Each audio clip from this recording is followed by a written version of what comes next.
আমরা এখন আসছি বাংলাদেশের ঐতিহাসিক একটা মসজিদে, যে মসজিদে কখনো কোরআন তেলাওয়াত অফ হয় না।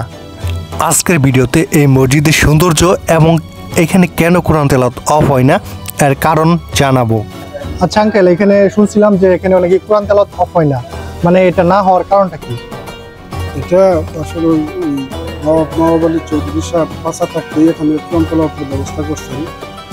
ওনার জীবদ্দশা চলে এখানে হচ্ছে যে রাজাদের যে পূর্বপুরুষ ছিল, তার বংশ পরম্পর যেই মানুষগুলো হয় তাদের এখানে সকলের কবর আছে, তারা ঐতিহ্য এইভাবে ধরে রাখছে। জানি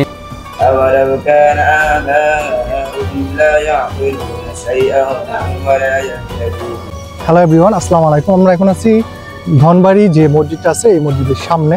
এখানে সাব্বির ড্রোন ফ্লাই করতেছে এবং ভিতরে যে ভিউ আছে সেটা আপনাদের মাঝখানে তুলে ধরবো। এবং এখানে নাকি তেলাওয়াত কখনো অফ হয় না। সো আমরা ভিতরে যাই না, এখনো ভিতরে যাব এবং এই মসজিদের যে সৌন্দর্য সেটা আপনাদের মাঝখানে তুলে ধরবো। সো আশা করি শুরু থেকে শেষ পর্যন্ত ভিডিওটা দেখবেন, তাহলে ভালো লাগবে।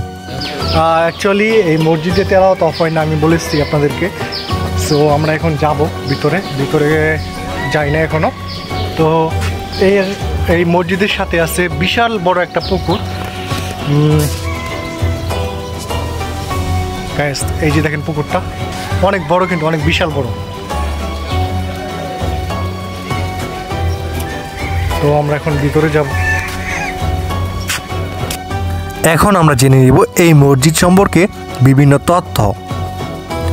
ধনবাড়ি মসজিদ টাঙ্গাইল জেলার ধনবাড়ি উপজেলায় পৌরসভায় অবস্থিত।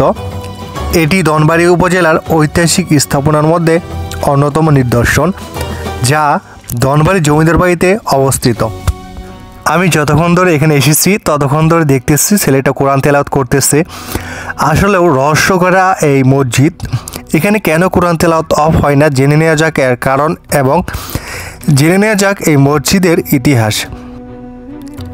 যেখানে কোরআন তেলাওয়াত হচ্ছে পাশেই কিন্তু কবরটি হলো সৈয়দ নওয়াব আলী চৌধুরীর। জন্ম হলো 1863 এবং মৃত্যু হলো 1929 সালে। এখানে কোরআন তেলাওয়াত হচ্ছে। আচ্ছা আঙ্কেল, এখানে শুনছিলাম যে এখানে অনেকে কোরআন তেলাওয়াত অফ হয় না, মানে এটা না হওয়ার কারণটা কি? এটা আসলে নবাব আলী চৌধুরী সাহেব পাশা থাকতেই এখানে কোরআন তেলাওয়াতের ব্যবস্থা করছেন। ওনার জীবদ্দশা প্রায় 2 বছরের মতো তেলাওয়াত হয়েছে এবং মরার আগে উনি ওসিয়ত করে গেছিলেন এখানে মাটি দেওয়ার জন্য। আর এটা ওনার ওসিয়ত ছিল যে কোরআন তেলাওয়াত যেন চলতেই থাকে, সেই থেকেই মানে চলতেছে কোরআন তেলাওয়াত। শুধু নামাজের সময়টুকু বিরতি থাকে, বাদ বাকি সময়টা অফ হয় না। সেখানে মানে যারা তেলাওয়াত করে আর কি এই এতিমখানার ছাত্র না? না, এটা আলাদা লোকই রাখা আছে। তেলাওয়াতের জন্য 5 জন লোক রাখা আছে। শুধু নামাজের সময় অফ থাকে আর বাকি সময় কন্টিনিউ চলতে থাকে। এই নবাব কতদিন আগে মারা গেছে? নবাব সাহেব মারা গেছেন 1929 সালে। এই এত বছর ধরে চলতেছে, কন্টিনিউ চলতেছে। আচ্ছা, যাই হোক, আপনারা জানলেন এখানে মূলত কিসের জন্য কন্টিনিউয়াস কোরআন তেলাওয়াত হয়। তো এদিকে মনে হয় নবাবের কবর তো এটাই না সাথে যে আছে, আর এইদিকে কবর আছে? এদিকে কবর আছে, তাদের পারিবারিক কবরস্থান এখানে। আচ্ছা, সামনে আছে পারিবারিক কবরস্থান, আমরা এখন ওইদিকে যাব। যাই হোক, আঙ্কেলকে অনেক ধন্যবাদ। আপনার বাসা এখানেই? জি, আমার বাসা কাছেই।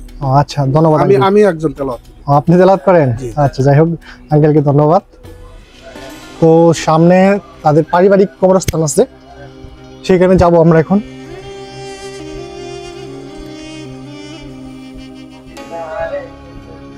আবার এখানে দেখেন মাইক লাগানো আছে, তেলাওয়াত যে হচ্ছে, মানে এখানে আওয়াজ হচ্ছে আর কি। চলে এখানে হচ্ছে যে রাজাদের যে পূর্বপুরুষ ছিল, তার বংশ পরম্পর যেই মানুষগুলো হয় তাদের এখানে সকলের কবর আছে। এখানে এটাই তাদের কবরস্থান, পারিবারিক কবরস্থান রাজার। রাজা বলতে নবাবের। আর এখানে তাদের নাম সহ লেখা আছে। আর এখানে দেখেন এগুলো মনে হয় কবর না, এগুলো সব মানে এগুলা অনেক আগের কবর আর কি, তার জন্য সিস্টেমটা একটু অন্যরকম। এখানে যেগুলো দেখতে পাচ্ছি সবগুলো কবরস্থান। আর নবাবের কবরটা হলো ভিতরে একদম। এখানে আছে আমার বন্ধু মতিন। কেমন লাগতেছে তোমার বন্ধু? জি, আলহামদুলিল্লাহ ভালো।